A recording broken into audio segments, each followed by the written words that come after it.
Hey dental professionals, let me ask you a question. Are your social media pages boring? Running a small social media giveaway is the perfect way to spice things up and create some buzz about your practice. Here are 3 tips to help you maximize the reach and impact of your next social media giveaway. First, make it easy for yourself and your fans. Choose a small prize so you can do giveaways often without stressing your budget too much. Even a $10 gift card is enough to get people participating, and make it easy for patients and fans to enter. Asking people to like your page, like the post, and leave a comment to enter is easy enough, and it helps build your social media presence. Second, make it shareable. As part of your giveaway entry steps, you can ask people to leave a comment and @mention a friend.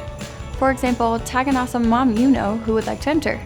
It's a simple way to expand your giveaway's reach to your patients, friends, and family, the people most likely to become your next patient.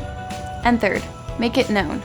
Have your team members mention the giveaway to everyone they see in your office, and consider putting a little money into boosting the giveaway post so more people see it online. Now we've made it super easy to create a quick giveaway that will build your practice's online presence. Check out the link in this post to download our free holiday dental giveaway kit that will help you set one up in minutes. Try it this week and discover how giveaways grow your practice.